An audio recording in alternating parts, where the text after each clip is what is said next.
food here. Oh, yeah, I want something to eat. Yeah, right away, yes, Dad. I'll drink to it. Yeah, right in the car. Right over here. Right over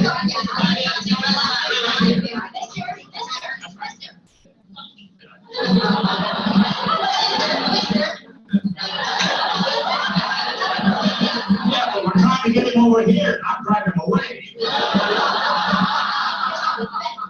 Breakfast is at 15 cents. Well, that sounds pretty good. Look, mister, 14 cents. Wow. Well, I'd like to save a penny for a kid. That's nice. Right now, we're going to pour you right, mister. 13 cents. Look, mister, 10 cents. 10 cents. 5 cents. 4. 3, 2, 1. What's the hamburgers? Apple, are you losing your mind? Well, I want them to get it. 1 cent hamburgers.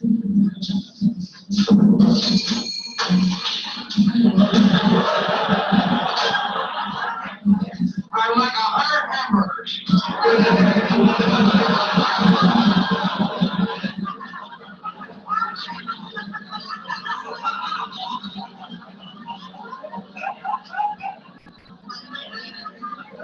I'm sorry, we want hamburgers. All right, it's a little perfect competition there. And then I got one other one to start off today because we'll be moving into Monopoly. So Monopoly, the other end of the spectrum, when there's no competition.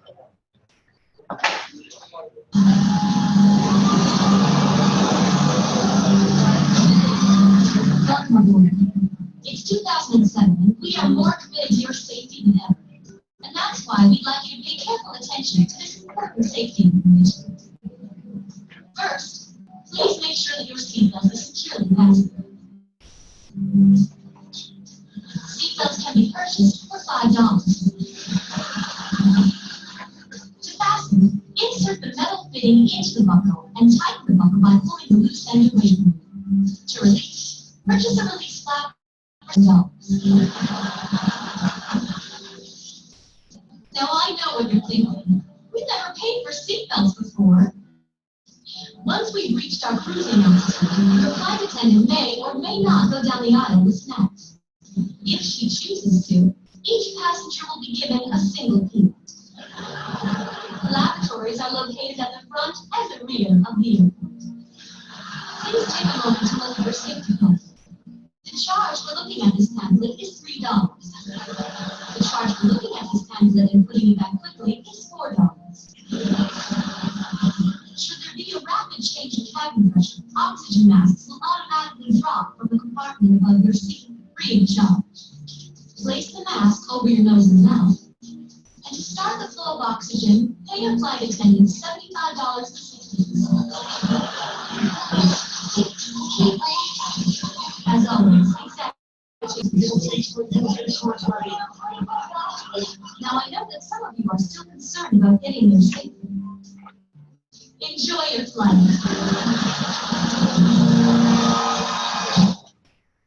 All right, it's a little Monopoly power. Part of what we'll get into a little bit later here.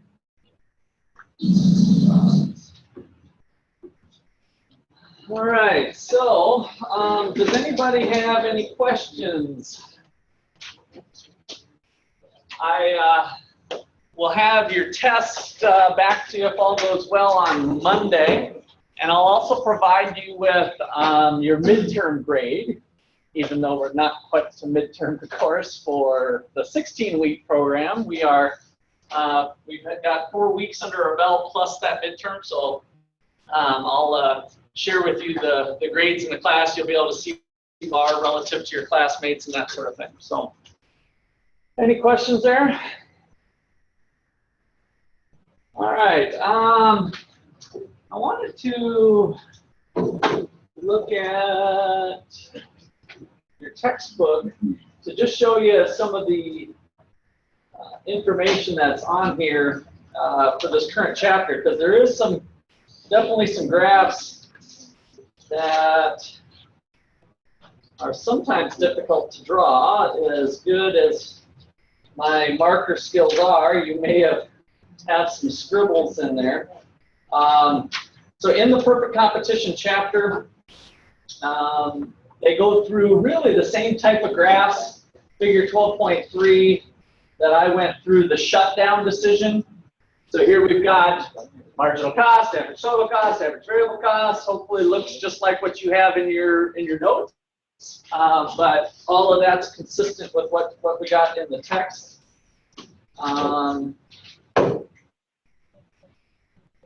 The three outcomes.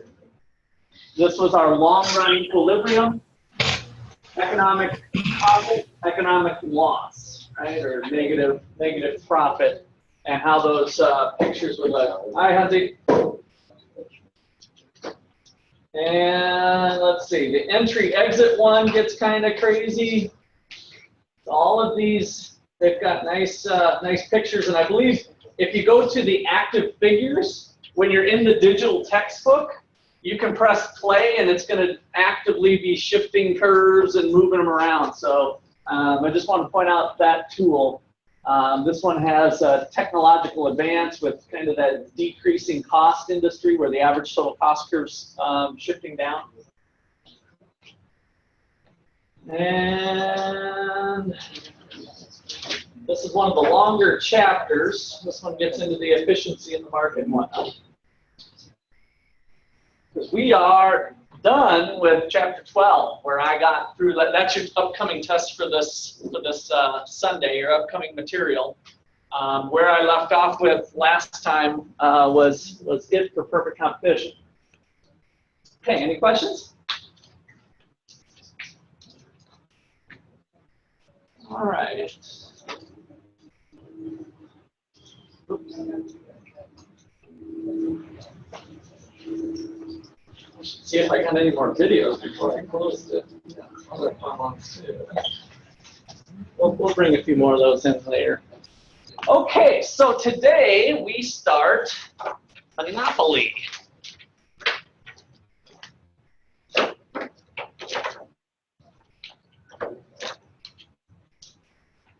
And what I'm going to do with each one of these is walk through the characteristics of each.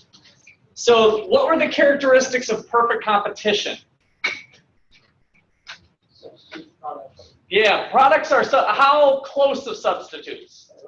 Perfect substitutes. So one of the characteristics was they're selling a homogeneous product. They're basically identical products, right? So the products are identical. And that was one of the characteristics. Lots of firms. Each firm's a drop of water in the bucket, right?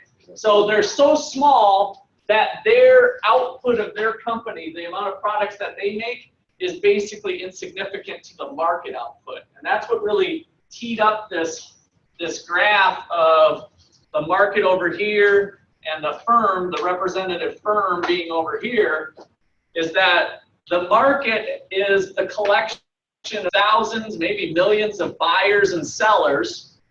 And from the market, the price of the good gets determined. If it's a homogeneous product and it's milk or it's corn or something like that, right? Those individual companies are, what did we call them? Price takers. They take the price that's given to them by the market. That creates their demand curve and marginal revenue curve.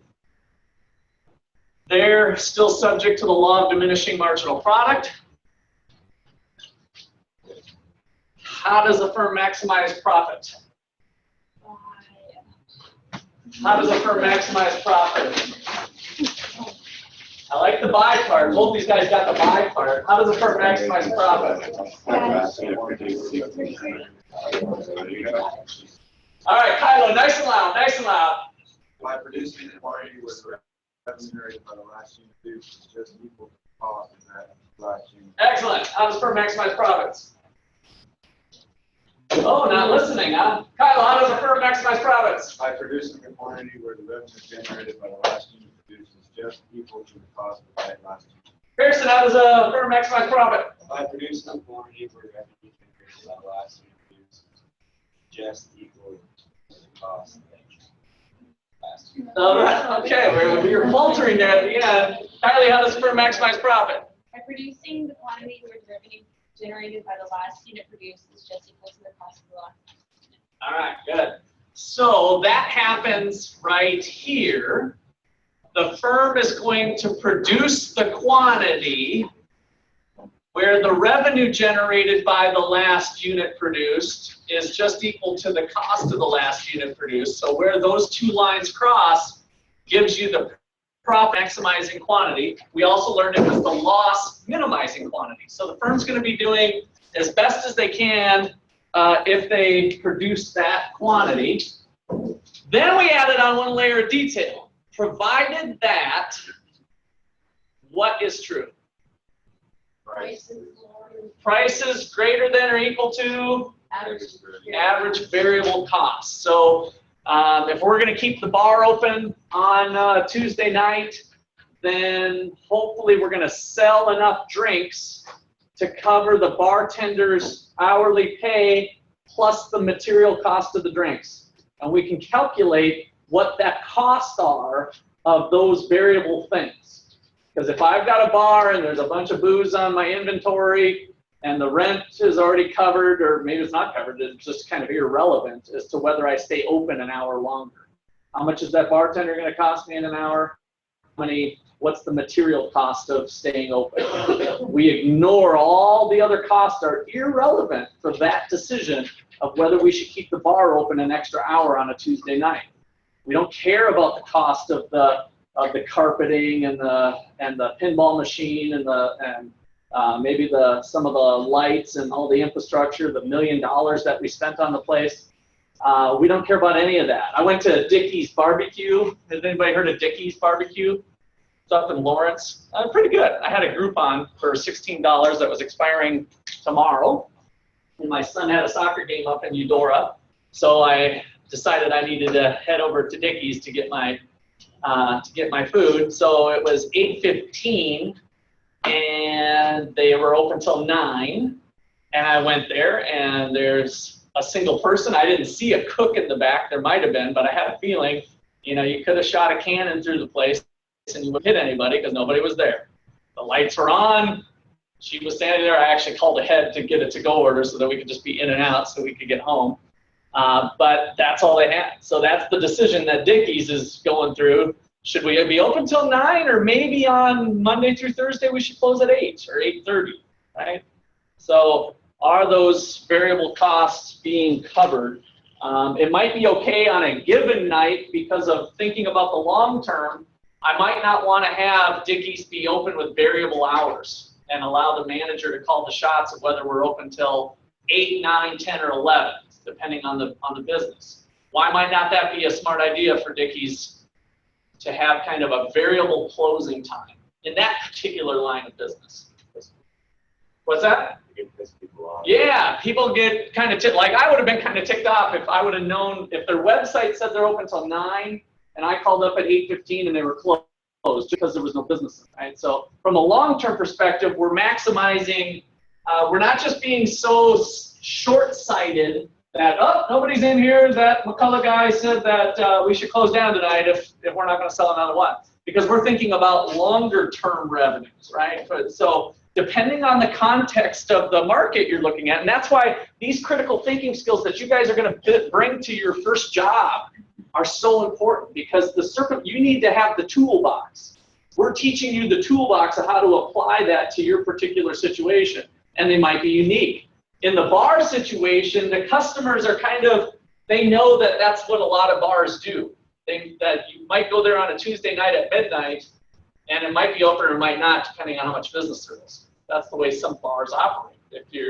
And then you might just go try a different bar. Other bars might need to be more consistent with that. But with Dickey's Barbecue, kind of family restaurant type of place, if we're important to have consistent hours, we have to be open till 9 for a while. Down the road, if nobody's ever in there from 8 to 9 o'clock, we eventually change that policy. We say our new posted hours. Maybe we send out a mass email to our regular customers that's in our social media site or whatever. Hey, we're changing our hours. We're now closing at 8:15 or 8:30. And let people know, give them a lot of lead time, and then ultimately make that decision. So you're still using these concepts. You're just thinking about it maybe the appropriate timing of it, given the circumstances. Okay, questions or comments so far? All right, so they were a price taker. They maximized profits there. In the long run, what did we expect profits to be under circumstances like this? What did we expect profit to be? Zippo, right? Now, does that mean they're not earning anything in econ class? They're what? They're making a normal profit. So zero economic profit still means you're making some money. You're just earning what economists call a normal profit. You're covering all of those opportunity costs. And so our long-run equilibrium looked like that. And some of the results we got from this was zero economic profit. So economic profit, you guys have this in your notes already. I just want to use this to kind of compare it to monopoly when we head there in a second here. So economic profits are equal to zero. So we're getting a fair return. There's not any excess there. That's a nice result. We get productive efficiency. Productive efficiency occurs when we're operating at the minimum of the average total cost curve in this environment. If we had a production possibilities frontier, it was on the edge of the frontier. So there's a couple of different ways to look at that. And then finally, we've got allocative efficiency, because at the quantity that's being produced, the market quantity is the sum of the little guys, right? Big Q is adding up all the little q's. And so if these guys were all doing a marginal benefit, marginal cost thing, then this is a marginal benefit, marginal cost thing. So we can see that a couple different ways. And allocative efficiency means that marginal benefits equal to marginal cost at the quantity that's being produced. So we have an efficient, fair marketplace in theory. Now, how many companies meet the strict definition of perfect competition? How many industries out there meet the strict definition of perfect competition? A lot of companies, a few companies, zero companies. Almost zero. It was kind of this, remember, it's this theoretical abstract on the spectrum of competition. We have perfect competition, and these are the results we get. Now, some places come real close, maybe. We talked about the agricultural industry. We talked about selling retail on Amazon, on the internet, retail internet. Retail internet's really almost probably a better example than ag in some sense, because you are buying an identical product. There might be multiple sellers around the globe selling a particular retail product, and they might all be getting it from different sources, and it's all identical, right? So really we have a lot of characteristics of perfect competition in that environment. All right, but most of the world has something out here, and that's what we're going to stretch our brains to next. Well, actually, we're not going to stretch our brains into completely the real world yet. We're going to go to the other end of the spectrum, which is, again, fairly restrictive, but helps us think through the issues when there's a lack of competition, monopoly. All right, so 3 characteristics of monopoly. This is your chapter 13 material. So number 1, we have one seller.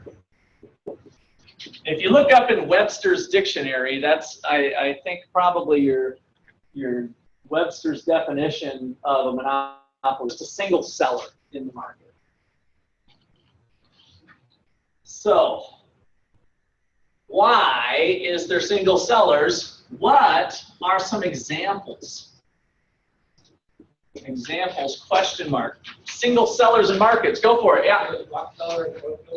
Rockefeller Oil.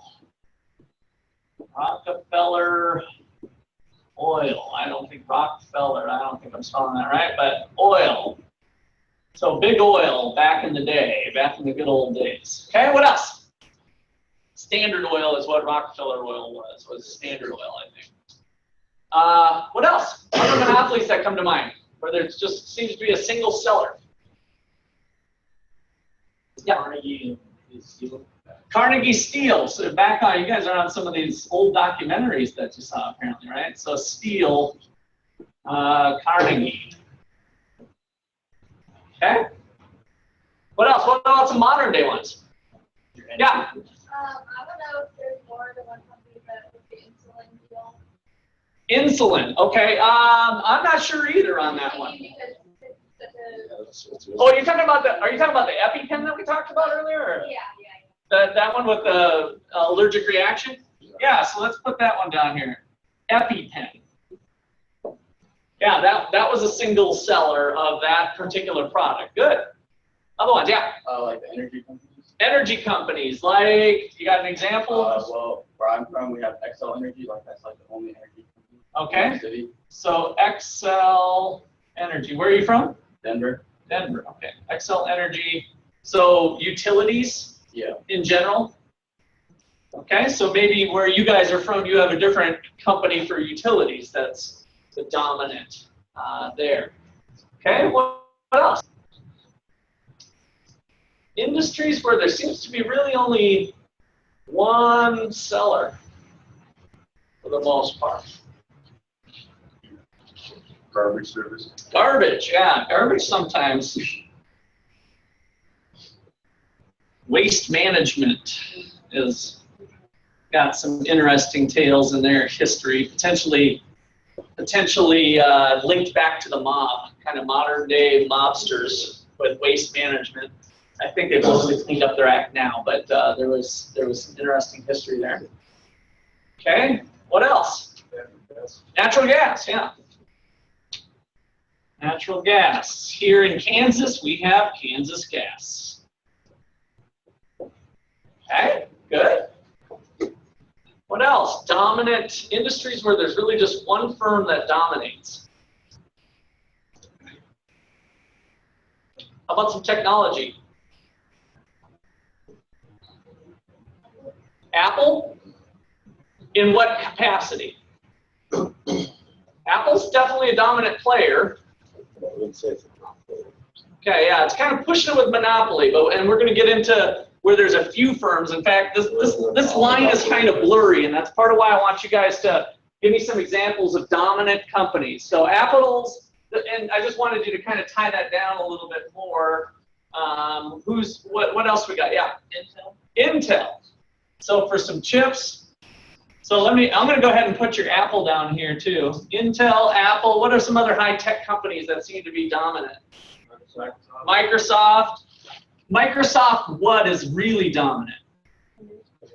Windows. The operating system is what Microsoft really offers, right? Because their machines, like the one I'm playing on right now, is Dell, right? So there's lots of hardware. So Microsoft really specializes in software and specifically the operating system. Okay, what other dominant high-tech? Google, yeah, for sure. Google.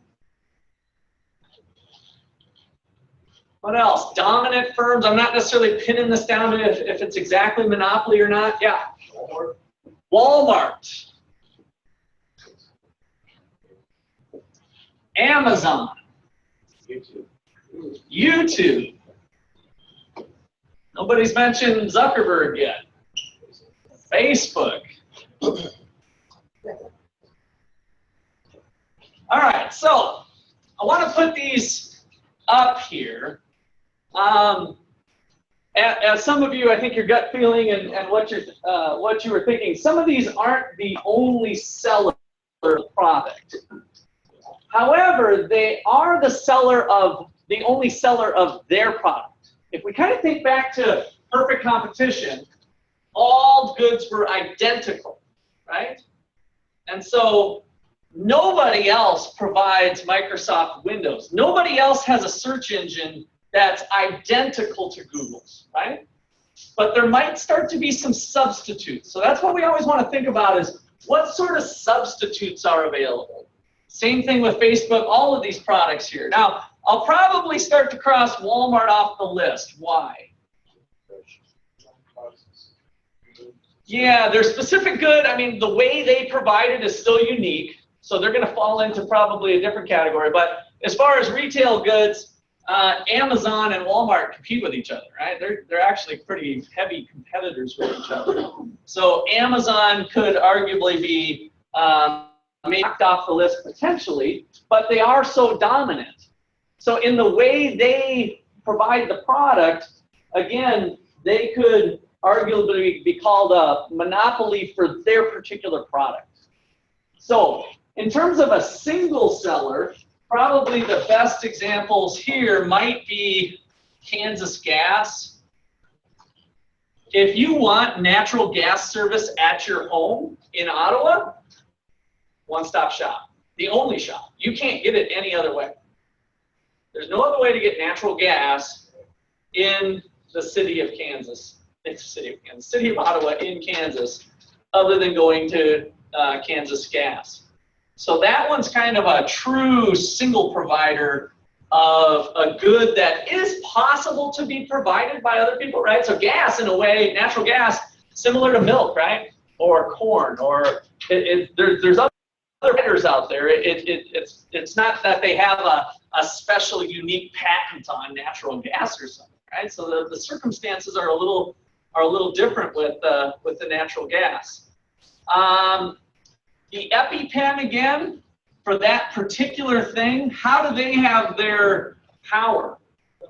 The government, through their patent, right, of that specific pen. And then some of the details of that case that were interesting is that the FDA thought that there's a public benefit for everybody being able to use the same delivery device for it. So that's kind of unique. Oil, big steel. What happened to those monopolies? Did they stay? Are they still around today? They kind of disappeared. So some of those start to disappear. So in a competitive environment, we'd expect them to disappear. What caused firms to disappear over here in perfect competition? What was one of the three characteristics that caused them to disappear? Wasn't so much the homogeneous part. Free entry and exit. It was pretty easy for other firms to enter. So if the representative firm was making obnoxious profits above and beyond the opportunity cost, the old profit signal came in. Enter, enter, enter. Positive profits coming. Come to the light. And they do. They come to the light. That causes the supply of firms to increase, shift to the right, causes price to go down, profits to disappear. Right? That was the story we told there through free entry and exit. Yes, Savannah, right? Yeah. What happens, well, like in Alaska, there's only 2 oil refineries. Yes. So like they gas prices, like gas up there, it's like 3 something before. Okay. So it's more expensive there. That's interesting. Yeah. Huh. So is that perfect competition? You know? No, that's far from perfect competition. Yeah, so oil refineries could be on here. Now, what do you know about oil refineries that makes their situation unique? And I can kind of go to Savannah, but anybody else can jump in on that. Imagine an oil refinery. What do they look like, Savannah? What do you see when you see an oil refinery? What are you looking at? So describe it. There's just like really big buildings. Big cauldrons and tanks and machines, right? You see a lot of capital, right? A lot of machinery, a lot of cheap machinery, expensive machinery, like really expensive machinery, right? And so that type of industry, you'd see just a few firms, might not be a monopoly, but a couple dominant firms possibly in the oil refinery business, because it's so expensive to start a refinery. You just don't roll out of bed and say, oh, I'm going to start an oil refinery. Or I'm going to roll out of bed and say, I'm going to start selling Mary Kay, right? Which one has free entry and exit?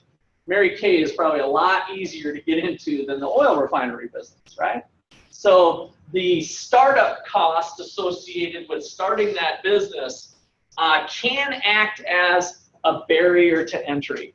And so one of our key characteristics for monopoly is barriers to entry.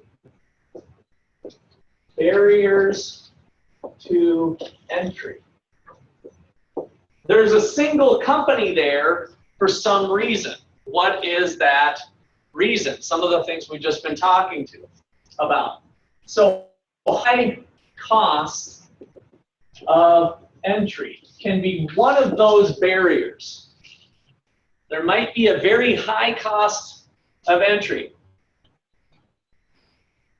If there's a large amount of fixed costs, in other words, you're going to blow $1 billion to build an oil refinery, right? You're going to buy all the machines, get the land acquired, boom, you're ready to go, baby. How do you make money in an oil refinery then? If you've got $1 billion worth of infrastructure to enter the market, there's very high costs. What's the key to making money in this business? Selling a lot, right? So what did we call that? Where I'm going to drive down my average cost in the long run by selling a lot. What was that term? Economies of scale. Comes right back to economies of scale, right? So I've got high cost of entry, which is my starting cost, $1 billion. In order to get competitive, I need to be cranking out 1 billion barrels of oil, right? Now each barrel is $1 for my cost, right? I'm averaging that stuff out with higher volumes. Those fixed costs are being down. So industries that have monopolies in them tend to have lots of economies of scale, high economies of scale. Those two things kind of go together with each other. High cost of entry and big economies of scale. You're going to want to be a large producer.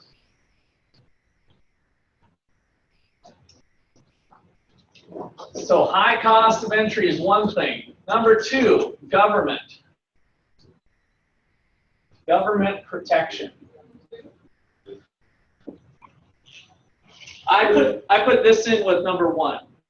The economies of scale and the high cost of entry are kind of similar. Did I answer your question? Did you ask number three? Yeah. You can put them as three, it's just as bullet points, but I kind of wanted to keep those two things tied together. Same thing with government protection. You mentioned one of them is a patent. How long do patents last? Learn that in some other classes where you're protected higher than 10, 20 years. 20 years. So 20 years is your time period to recapture those profits. Now, the EpiPen, I guess I don't know for sure if they're out of their 20 years or not, but they might have been able to get some sort of regulation that allowed their monopoly to go on even longer.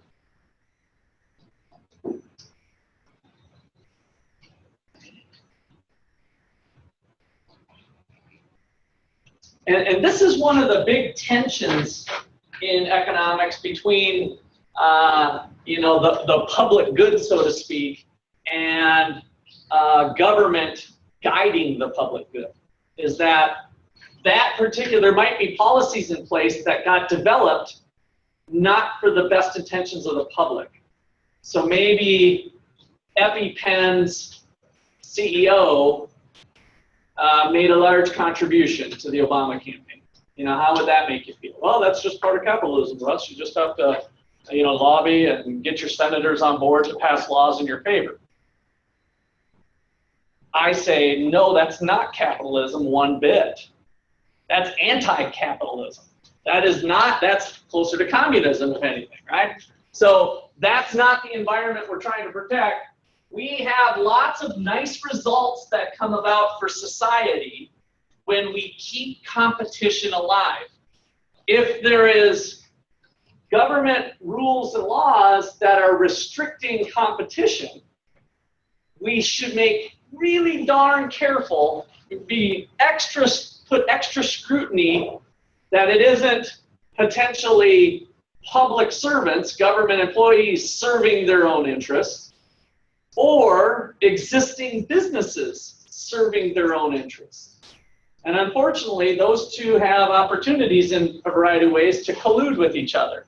Sometimes in legal ways, sometimes in not legal ways. Sometimes legal but unethical ways, right? So there's lots of these cases. If you take, once you take, those of you are most of your business majors, when you take business ethics, you kind of start to see some of those cases where that's not happening. Competition's not happening. So regulation is one way that barriers to entry can be made. So let me just put a little extra note under here. Regulation might be good. I'll give it the positive spin first. Good if public interest is served. If public interests are served. Bad if private interests of politicians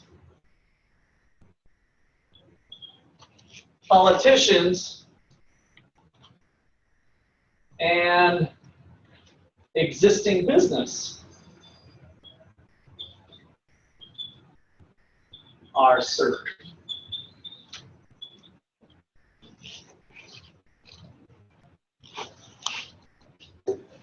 The whole idea of there being some sort of public interest is looking beyond a couple players that are involved. So if you've got a politician that's motivated by the next vote to stay in office, or a government employee that wants to keep their job, and they start playing kissy face with an existing business, that's just as bad. So we always want to kind of have our antennae up when we have additional regulations coming into place. Has this been carefully thought through? That there might be some unintended consequences of that policy.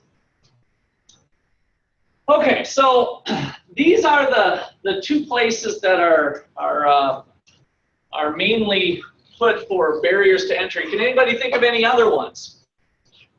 Patent, regulation. Regulation is kind of broad. I mean, that could be through the government blessing. We're going to go through some cases later on the government saying we're just going to have one company, which is, by the way, the reason Kansas Gas here. We don't have some sort of mobster running this that's killing off competitors. This is, government approved. This is through regulation that we have only Kansas Gas providing natural gas. All right. Good.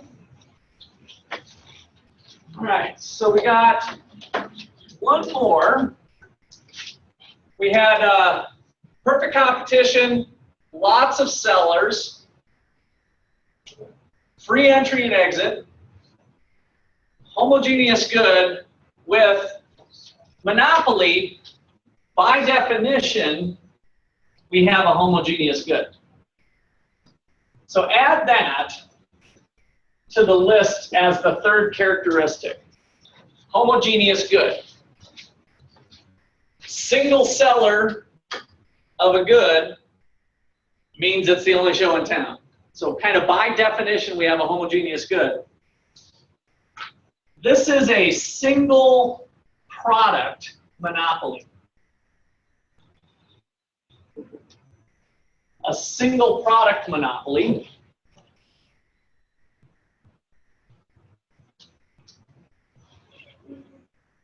it might be possible that there is a multi-product firm, a multi-product monopoly where they got things in two places. But let's just put a note here, single product monopoly. And that will jog our brains here so we can start to differentiate between the cases. All right. Let's see. I wanted to erase this first.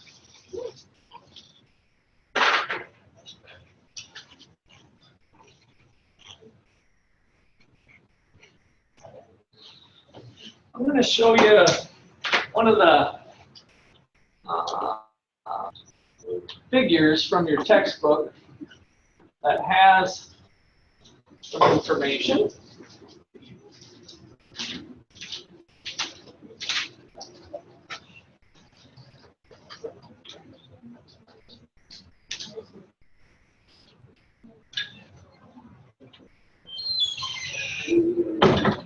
Okay, so one of the things that we don't spend as much time on is that there's an index measuring how much control that they have. And so in the strictest form of the definition, none of these are monopolies in terms of that they're the only seller of a product. But they always have their product in their defined as their exactly the way they provide it. So Microsoft we talked about. Search in, so Microsoft, look at the market here. I think they say up there, 87%. 87% of the computers out there have an Microsoft operating system. That's pretty dominant. So they're one of the big ones. Again, so they're a monopoly in the sense of the exact operating system they provide because nobody else can copy it due to patents, right? Or other proprietary rights. Copyrights last forever. They don't expire after 20 years. Search engines, a little over 67% or something they said up there in the text. That is the number of searches that go on are using Google Chrome, right? And well, Google, I should say, which is different. You can be on Firefox and use Google or Internet Explorer. So that's how much of the search engines go on. And then Chrome for a browser is the dominant player. So Firefox and Internet Explorer are somewhere in there. As near as I can tell, is anybody using the new Microsoft browser? Is there anybody in here did you even know one came out? You do have, what's it called again? Yeah, it comes It's on with my computer, but I don't use it. Okay, yeah, it's on the new one. As near as I can tell, it's kind of flopped. But Microsoft tried to bring out a new one, and to replace Internet Explorer, they were going to stop servicing Internet Explorer, and I think the whole thing is flopping. I had a conference in Seattle, and so I got to go visit the Microsoft headquarters, and they brought us into this room, and the browser had just come out, so I asked them to show it to me. And even the guy who was there was struggling to get it to come up on the thing. He's like, oh, I'm sorry, we don't have it loaded. I'm like, this is freaking test headquarters. They're like showing off their latest and greatest at the Microsoft headquarters. So that was kind of a signal to me that maybe this thing ultimately was going to end up flopping. So just the fact that nobody knows about it, I think, is it. They probably put the final nail in that coffin. And then social media, Facebook. All right, so under the strictest definition, none of these are really monopolies. All right. So what does distinguish a monopoly? So draw a demand curve.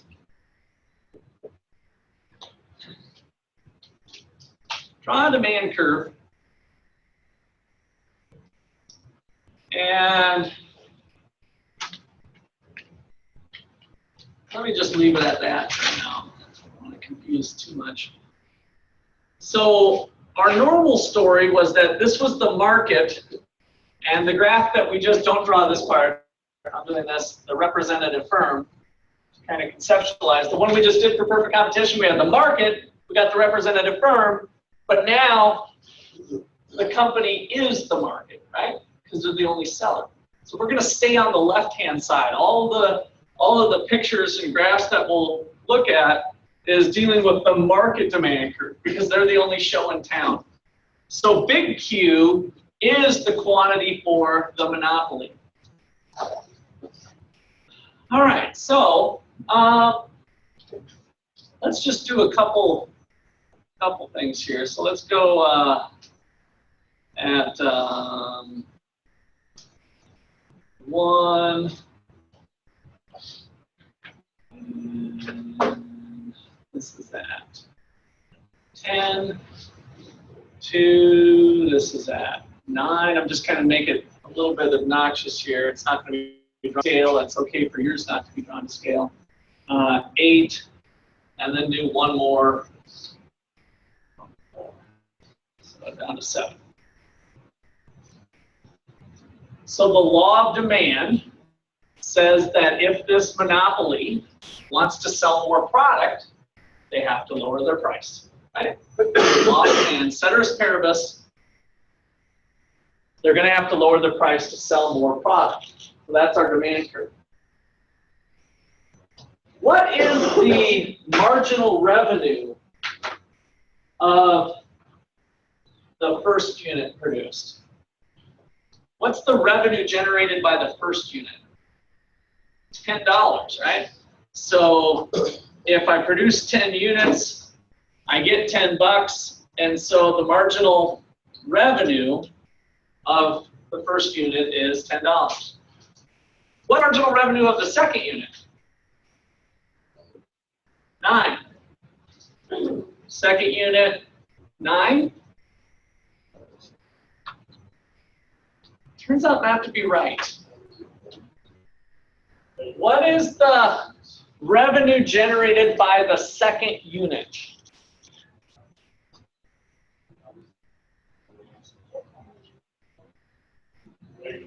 -1? Nope. Let's do a little thing over here. So at, I guess I don't have to go way over here. Let me get a little closer. At quantity equal to 1, total revenue was equal to 10, right? So we had price times quantity equals 10. At quantity equal to, total revenue is how much? 19? 18. 18? Price times quantity, right? In order to sell 2 units, price is 9, quantity is 2. So we get 2, let's see, 9 times 2 equals 18. And this one up here was 10 times 1 equals 10. Marginal revenue then of the second unit, 8. So the revenue generated by the second unit was 8. What's the revenue generated by the third unit? 6.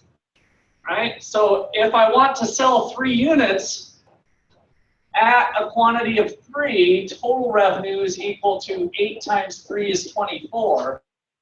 And so using my same formula that I had before, marginal revenue is equal to the change in total revenue from a change in quantity. Same thing we had for Farmer Ted, Farmer Tom, Dick, and Harry, right? Change in total revenue over the change in quantity. And so as I move from 1 to 2, I gain $8. So my marginal revenue is 8. It's undefined here. Moving from 2 to 3, I go from 18 to 24, I get 6. So if we graph that, the revenue generated by the first unit is 10. The revenue generated by the second unit is 8. The revenue generated by the third unit is 6. So the marginal revenue curve looks something like that.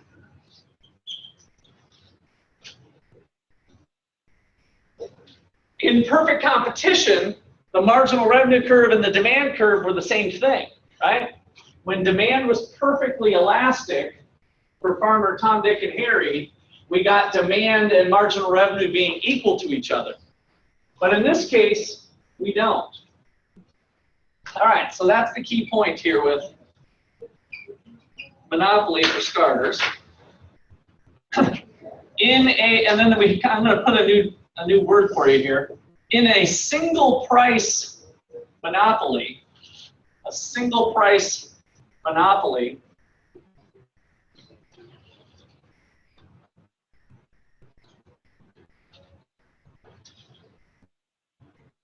the firm must decrease price.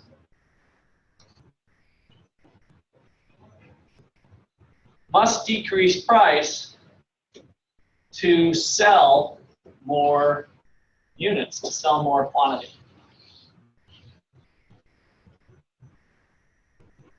So if we were playing Jeopardy, this is the correct answer. Can you put in the form of a question the answer to that? I don't even know if I'm saying that right. I'm not Alex Trebek, but this is the right answer to a question. What question is it?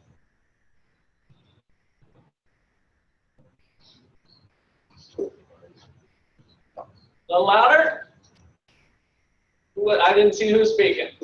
I'm not saying you're right or wrong. How does a company increase quantity sold? No. But that's worth an extra credit point. Thank you for playing Jeopardy today. And this is your consolation prize, an extra credit point. Okay, Savannah, what do I hear? What is law of demand? Absolutely not. Although that's pretty close. I mean, you're onto something. It's not totally wrong. So I'll give you an extra credit point for that.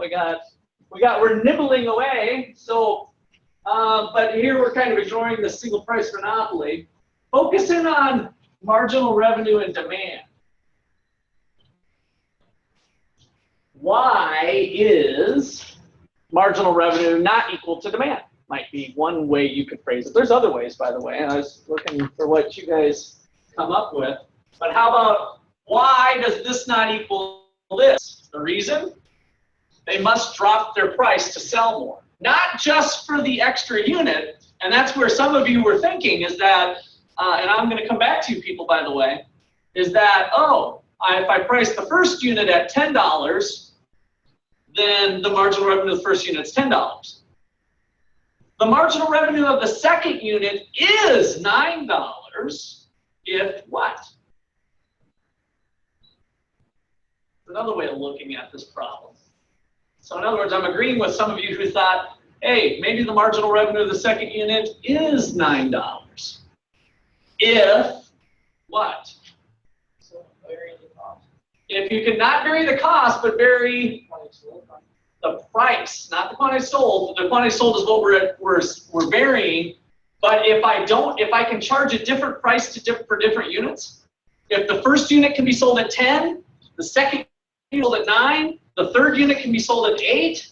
Now we're back to the revenue generated by each additional unit is equal to the price.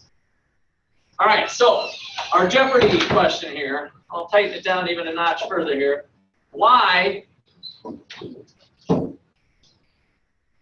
is marginal revenue not equal to price for a monopoly? Why is marginal revenue not equal to price?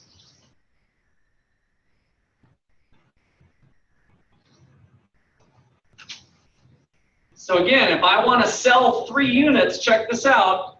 What price do I have to charge to sell 3 units? 10? 8, right? I go up to the demand curve left. That tells me pricing information. So the price is $8, but yet the marginal revenue with the 3 units is 6. Marginal revenue does not equal price. Why?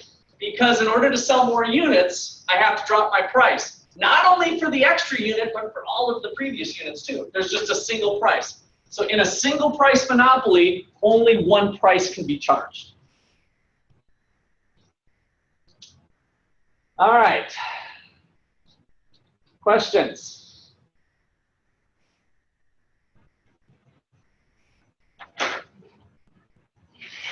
All right, so let's see what that looks like with total revenues brought into the picture. We're going to add on to my favorite graph in economics. My favorite graph is this one, where you stack two things on top of each other. Two graphs are stacked on top of each other. We did this one back in chapter 4, probably. So remember, the final exam isn't cumulative, but it's kind of cumulative because we keep coming back to the same stuff before. The upstairs graph, draw a demand curve that comes all the way down like this. The reason we have them stacked up is that this quantity here, if this was 1,000 for instance, it would line up vertically now with 1,000 down here. On the vertical axis with the downstairs graph, we're looking at total revenue, which equals price times quantity. So we're measuring total revenues on the vertical axis here, price here, quantities line up vertically.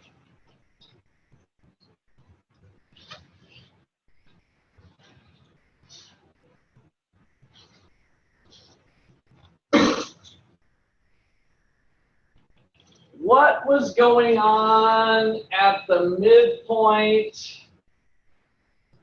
here? Bisect that, go straight north, touch the demand curve. What was going on with that? Who remembers that from chapter 4?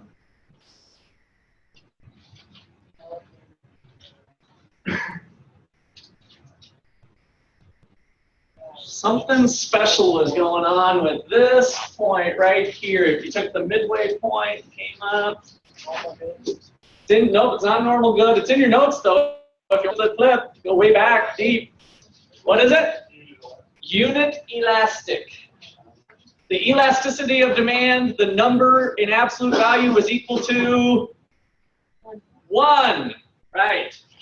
So this was kind of the pivotal point for the elasticity of demand. It was unitary. And then these numbers over here, demand was said to be relatively inelastic, less than 1. Over here, relatively elastic, greater than 1. All right, dusting those cobwebs off. So we've got inelastic demand, elastic demand. So over this range, I'm not going to write the whole thing out, but the numbers are less than 1, inelastic.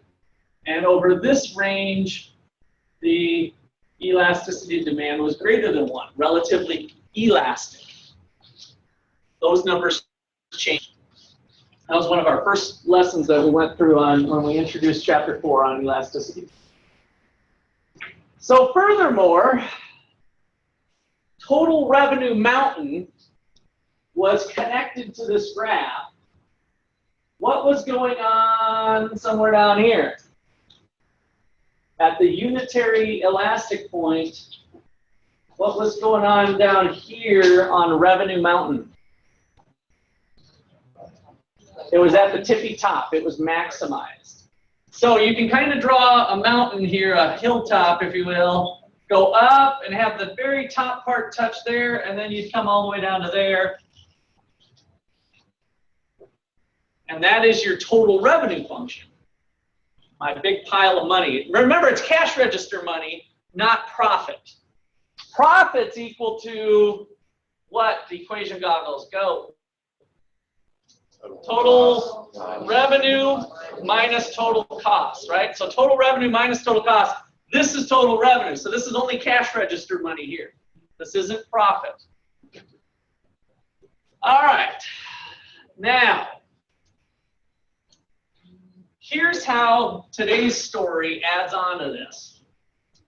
What is the marginal revenue? If this was 1,000 units and I put 1,000 dashes along this axis and I picked out whatever numbers these were and I went from one dash to the next, what is the marginal revenue of that extra unit? What is the marginal revenue of that extra unit? So if I just went from here to here, almost infinitely small. Imagine if I spent the time to do those 1,000 dashes. What is the marginal revenue of that unit, like right there near the mountain? What's it really, really, really close to? 0, right? So if I go from this point to this point, it's almost like there's a flat spot up there, right? So revenues don't change. So the change in total revenue is 0. 0 divided by some number is 0. So marginal revenue is 0 at this point. So this graph hits the horizontal axis right here. And if there was 1,000 dashes along here, it basically starts here. Remember, I had my magnifying glass here, right? A big jump for 1, and then it kind of starts here. Well, if I start to put all those dashes here, the marginal revenue curve basically starts at the same spot the demand curve does, right? And then it comes down.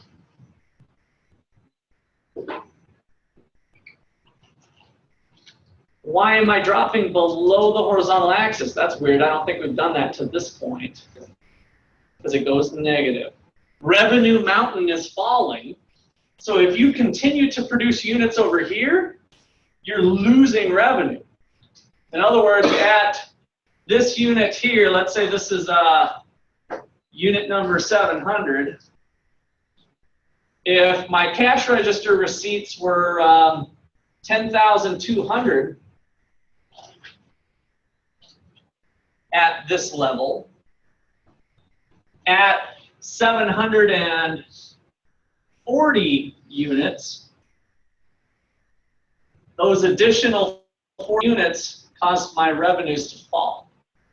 So the marginal revenue associated with these additional 40 units is negative. Revenue mountain's starting to shrink or go down at this quantity. Okay? Questions on that?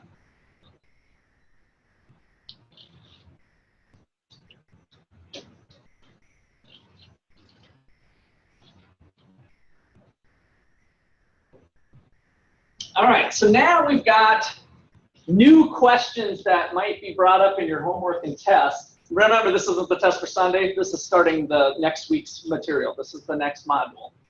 So this is on Monopoly. We've got some new things going on here with marginal revenue being negative, potentially, and marginal revenue being positive over here. All right. Let me go back here. Let me leave off with, I guess we left off with Tyler, didn't we? How does a firm maximize profits?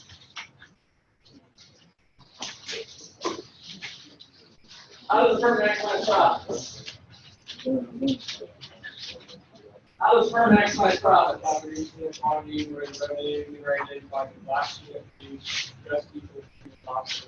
Excellent. How does a firm maximize profits? Have this off the top of your head. Memorize this. How does a firm maximize profits?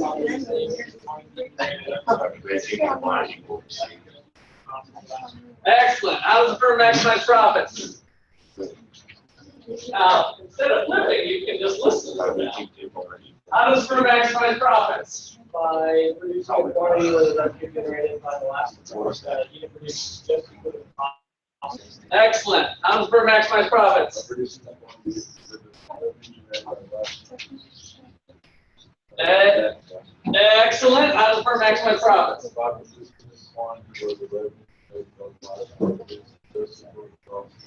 All right. Excellent. So, Can marginal cost be negative?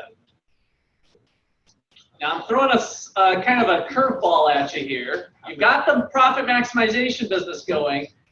Can marginal cost be negative?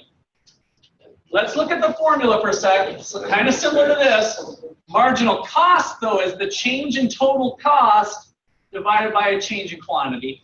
Can marginal cost be negative?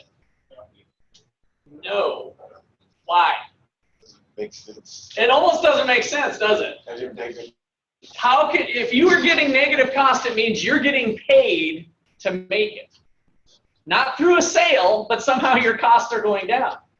So in the production process, this kind of goes back to the physical production process. You know, your marginal cost could be zero, potentially. That's unlikely, especially if we think of opportunity costs. But you can't really imagine how they could be negative with this picture. In other words, in order to make more pizza, I have to have more of something, more of everything, potentially, but more of something in this process. And in order to get it, you're incurring a cost. And especially if there's an implicit cost, the cost of your time. Like, I'm the owner, but I could be doing this. So if we go back to the economic way of thinking, you almost can't dream up at zero even, but certainly not negative. So negative costs don't make sense. So is the monopolist ever going to be producing over here? Is the monopolist ever going to be over here? No. Because if they're maximizing profits, they're producing the quantity where the revenue generated by the last unit is equal to the cost of the last unit. Yes, it's possible for revenues to be negative, but not possible for costs to be negative.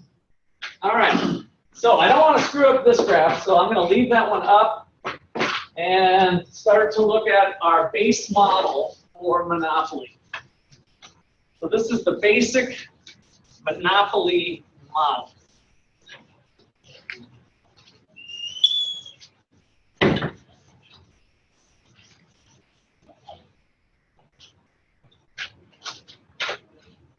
All right. So the model for monopoly. So draw kind of a nice big graph for yourself. Draw some sort of demand curve. I don't really care what the slope is.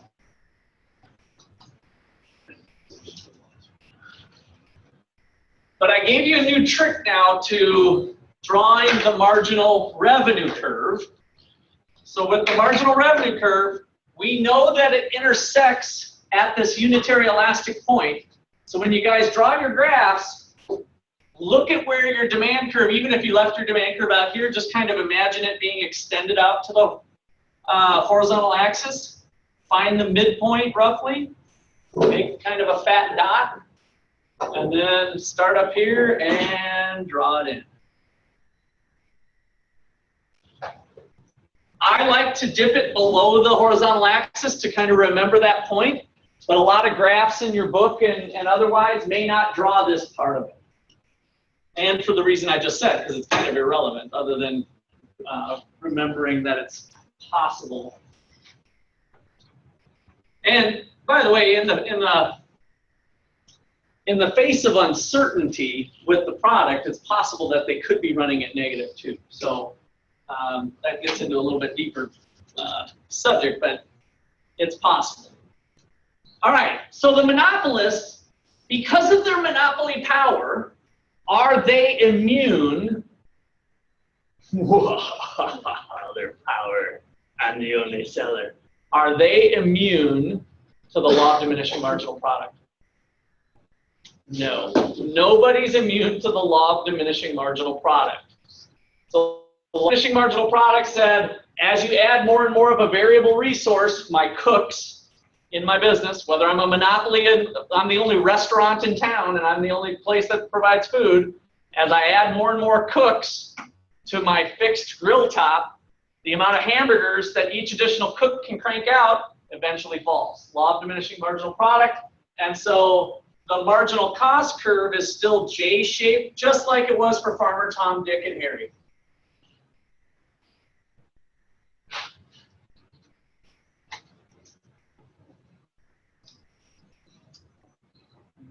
How much should they produce?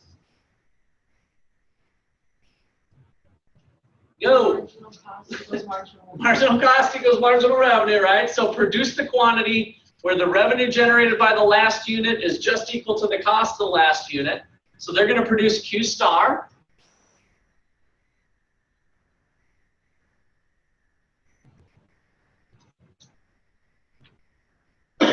What about the price? So let's say Q star, just to keep numbers easy here, let's just say it's 100. So it turned out they need to produce 100 units.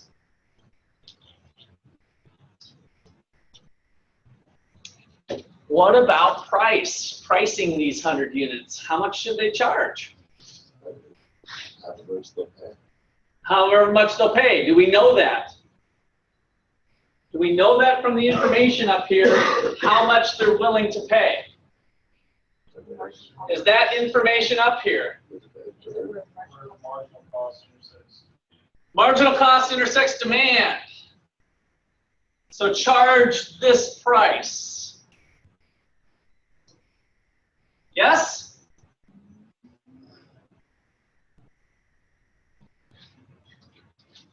Something seems a little, so we're producing this quantity but charging this price. Dylan, is that what you're saying? Yeah. Produce this quantity, charge this price. Anybody got any other suggestions? Can they charge more than that? Let's just say this is, just to motivate things, this is $5. Can they charge more than $5? Is it possible? Possible? Can they charge whatever they want? They're a monopoly. Can they charge whatever they want? Decrease price to increase quantity sold. Yeah, so the $5, would people be willing to pay $5 to buy 100 units? No. Sure.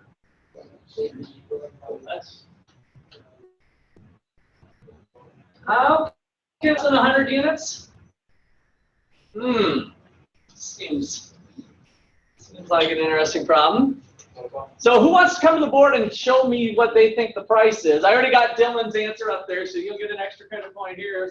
Any other prices? I want someone to volunteer to come to the board. What other prices? All right. Okay, show a little more detail why you're getting that. Because that's where the demand goes to. Okay, now show the price. All right. That's fine. You can leave it there. We'll just say it's $7 here. So this is the PK, the Kylie price. This is the Dylan price. Let's just say it's, I'm just making up numbers anyway. Let's call it $7. Any other answers? Now, let me get back to Pearson's. Is there, they can charge anything because they're a monopoly. That's what monopoly power is all about. Can anybody tell me a price they couldn't charge and sell 100? What's that?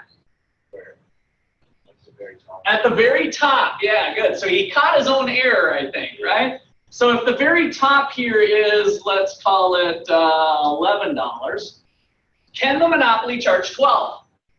No. Can they charge 8 and sell 100 units? No. The law of demand says they're going to sell 80 or something less than that, right?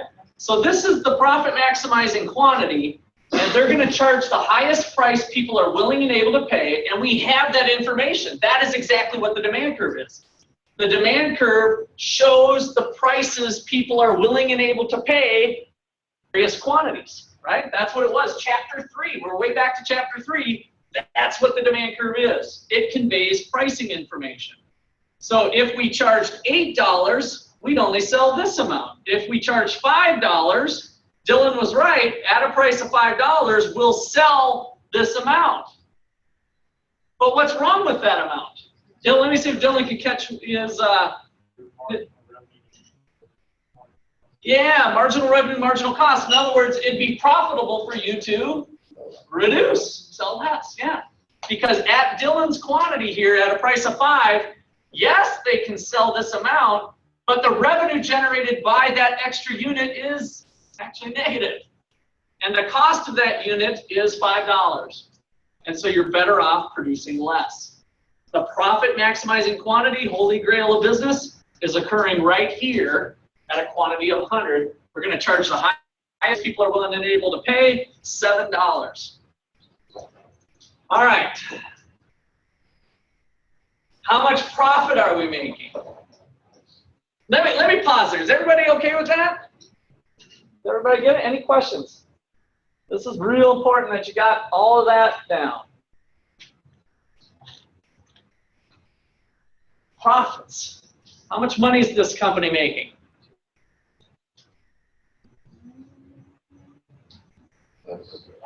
$700. 100 times 7. That's total revenue. Profits equal total revenue minus total cost. How much money is this company making? I like the total revenue part, so let's go ahead and put 7 times 100 minus total cost. Can we calculate it with what we got up here? No, same thing I kind of got you on last time when we looked at Farmer Tom, Dick, and Harry. What piece of data would be nice to have to calculate total profit? What piece of information would be awfully nice to have graphically to calculate total profit? Average total cost, and that's not up here. So average total cost would be awfully nice to calculate it. There might be some other ways that we could do it, but for sure, we can't calculate total cost here, and this is worth reviewing because this is what your material is on for perfect competition, and the answer to the question was the same. We have a distinction here for marginal cost is not quite capturing all of total cost. What's it missing out on? What was it out on? What is marginal cost not capturing? Because some of you, before when we did this, wanted to go, oh, the total cost is here, cost minus revenue, this area would be profit. But that turns out not to be right. Because marginal cost is missing something. What? Fixed costs. Good. So the equation for marginal cost is this, which I'm just rewriting on the board, but you might want to add to your notes that it was also equal to the change in total variable cost divided by the change in quantity. In other words, the only reason total cost change is when variable cost change, by definition. By definition. So marginal cost is missing out on fixed costs. And so we need the average total cost in here to get our answer. All right, so it could be anywhere in here. I'm going to pick a spot. I'm going to avoid these spots, although it could be those spots, but there's no reason to believe that it would. As you draw the margin or the average total cost curve and you start doing this, what needs to happen as you draw it? It's bowl-shaped, and what does it need to do specifically with its bowl shape? It intersects marginal cost at its minimum. Always by definition. That was our GPA example. So we got that bowl thing going on, average total cost. So whatever your paper looks like, that's the marginal cost curve and the average total cost curve always affect each other at the minimum point of the average. So I like drawing that big fat dot just as a reminder of that. That's the minimum of the average total cost curve. All right, now we have enough information to calculate the profits. Graphically, how would we learn what the average total cost of producing 100 units is? What are your eyeballs doing? Somebody walk through the eyeball trick with me. Let me go with a number between 8 and 15. 9. That's a fail. All right, 9. 1, 2, 3, 4, 5, 6, 7, 8, 9. Lance. A chance with Lance. Here we go. How would I calculate the average total cost of producing 100 units? What do you visually do with the graph to learn what the average total cost is when I want to produce optimize the quantity of 100 units? Just kind of walk me through what you do.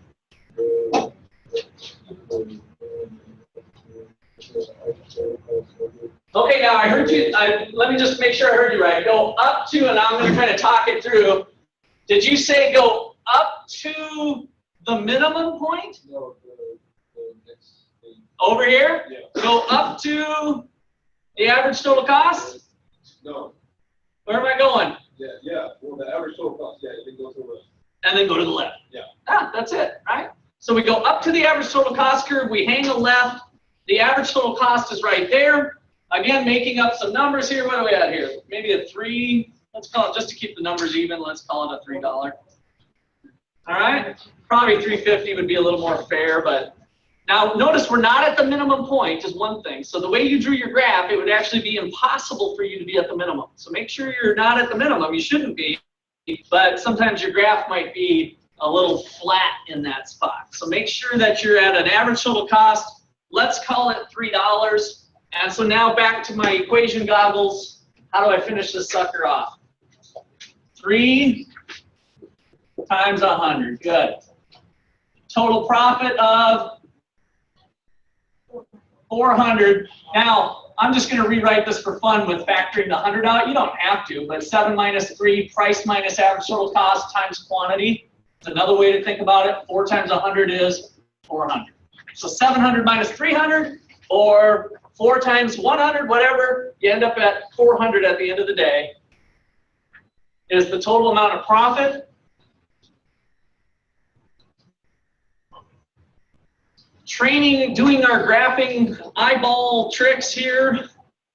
Total revenue is this big rectangle, $700. 7 times 100 is this rectangle. My total cost is 300, this rectangle.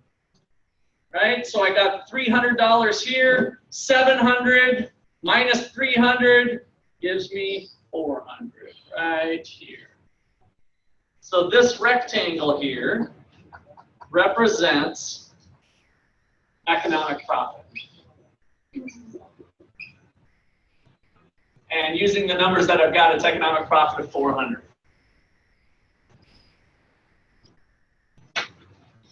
So, boom, boom, 400, 400, 400, 400, 400. What happens? What happens? People try to enter. Profits look good. Come to the light. Big economic profits. But what happens with monopoly? Yeah, you can't enter. So those little flies, it's like we have the glass. You see the little moths and stuff coming to the light, but they're like boing, boing, boing, boing, boing. Oh, I'd really like to get in there, but boing, boing, boing, boing, right? There's some sort of invisible barrier to entry. It might not be so invisible. We know that it's glass, or we know that it's government, or we know that it's high cost of entry, but there's some sort of barrier to entry. The light's still flickering, but there's no mechanism for firms to enter. And so this represents the long run and the short run for monopoly. This graph is long run and the short run for monopoly. It's long run due to barriers to entry. We've got barriers. The barriers to entry cause our long run expectation for monopoly.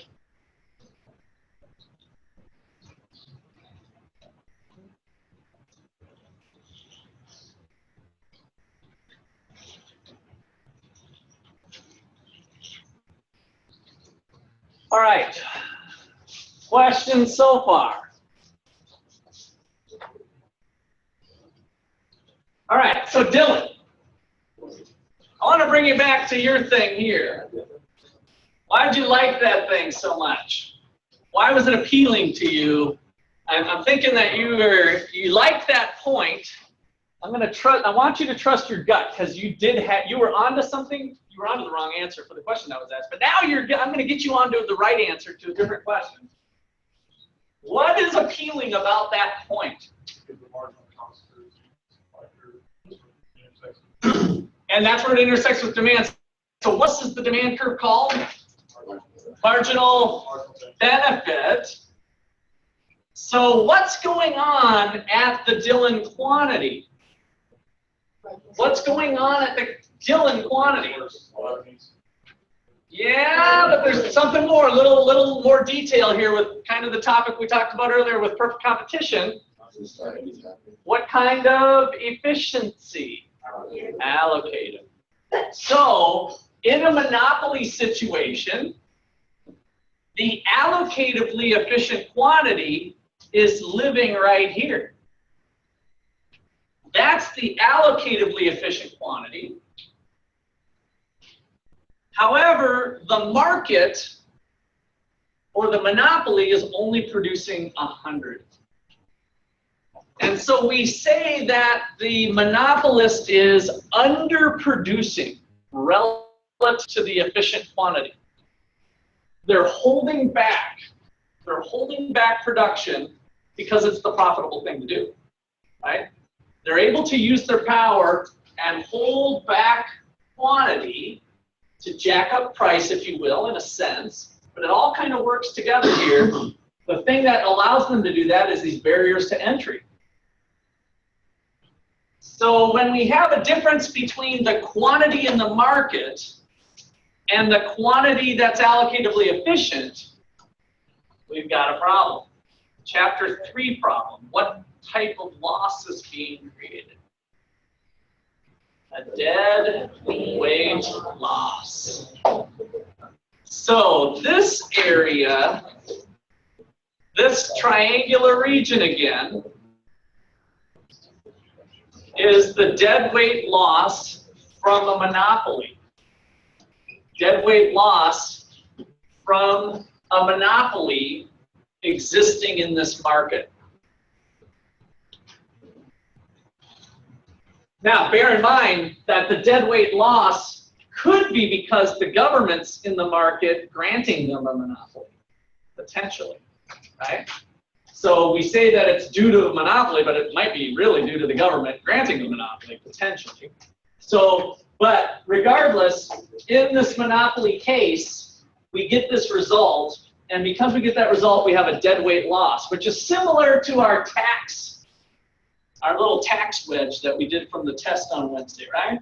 We shove in the tax, boom, there's the difference between the price that the consumer pays and the price the producer receives. This is a different story, but conceptually, this profit now is acting similar to that because it's not disappearing on us and getting us back to the competitive equilibrium.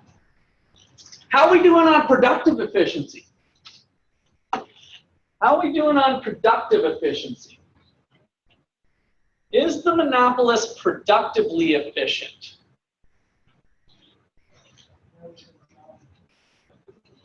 No, because why? Inside of what? Look back in your notes. What needs to be going on in the market for the quantity to be productively efficient? Something needs to be happening. What needs to happen? No, it happens something else. It's related. You're right, though, that the other way we look at productive efficiency is being on the edge of the production possibilities frontier. But I provided you another alternative. The minimum average total cost. Where is that happening? Relative to 100, where is the minimum of the average total cost curve? To the left or to the right of 100? To the left, right? So the productively efficient point, QPE, is right here.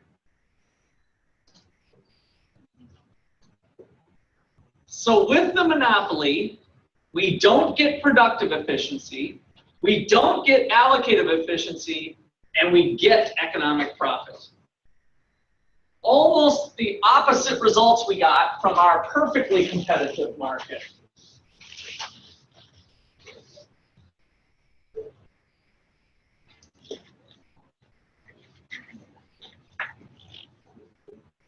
All right, let's write some of that out here. So, conclusions. Monopoly. Number one, economic profit is greater than 0.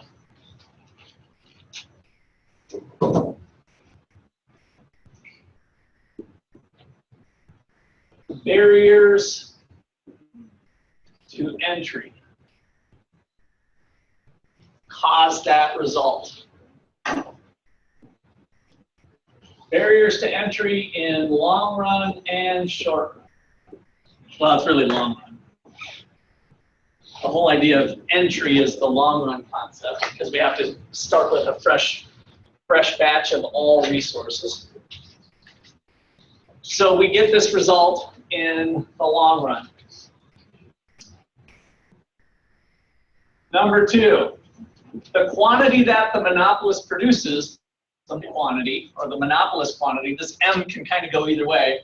The market quantity is less than the quantity that's allocatively efficient. Let me get rid of that star. We can just say QAE. So we're not being allocatively efficient. So there is an underproduction of the good.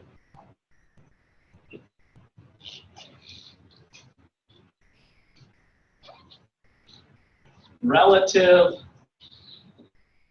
to a competitive market.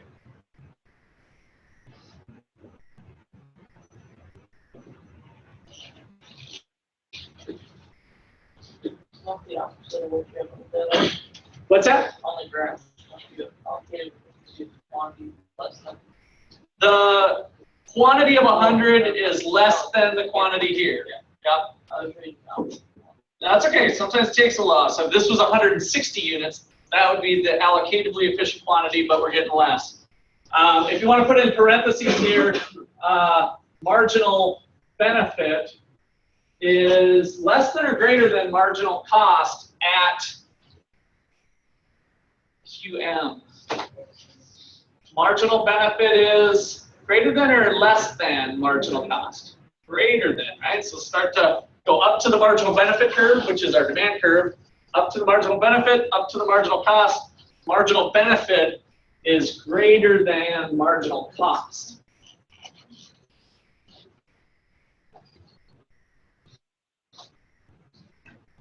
Number three,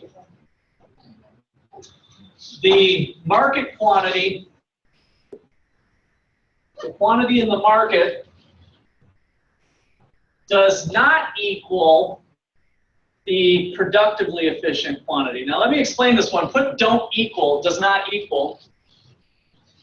I want to show you something. Unlike the allocative efficiency, if the costs were higher, if they were up here, if we had an average total cost curve cutting through here, then the productively efficient quantity would be here, but the market quantity would still be here. So it's not necessarily underproducing with productive efficiency. It could be to the left or to the right. And it actually could be productively efficient. It's possible for it to be cutting through there, but that's just a 1 in a million chance, right? So very unlikely that QM will be at the minimum average total cost. So for all intents and purposes, I'm just going to leave that not equal sign because it's very unlikely. There is one special case, if it just happened to be right through here, then yeah, the two would be equal. But otherwise, we don't expect it to be equal. All right, so we get no allocative efficiency. I didn't write that on here. No allocative efficiency, and this means no productive efficiency.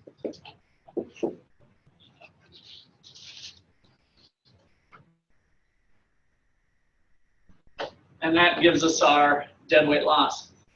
Does the consumer have any consumer surplus when we have just this one big bad firm in here?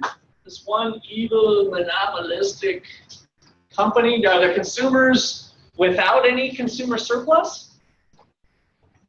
Does consumer surplus exist for the monopoly situation? Yeah. What's the definition for consumer surplus? The difference between what they're willing to pay and what they actually pay. So for this unit right here, for each unit that they consume, by the way, they're consuming 100 units, difference between what they're willing to pay, actually pay, the $7 Kylie price here. Willing, actual, willing, actual, willing, actual, willing, actual. So this little spot here ends up being the consumer surplus. So consumers are still being served to a certain extent. The market's still there. It's just we're not quite as efficient as maybe we could be. And that's where we'll pick up on Monday. Have a good weekend.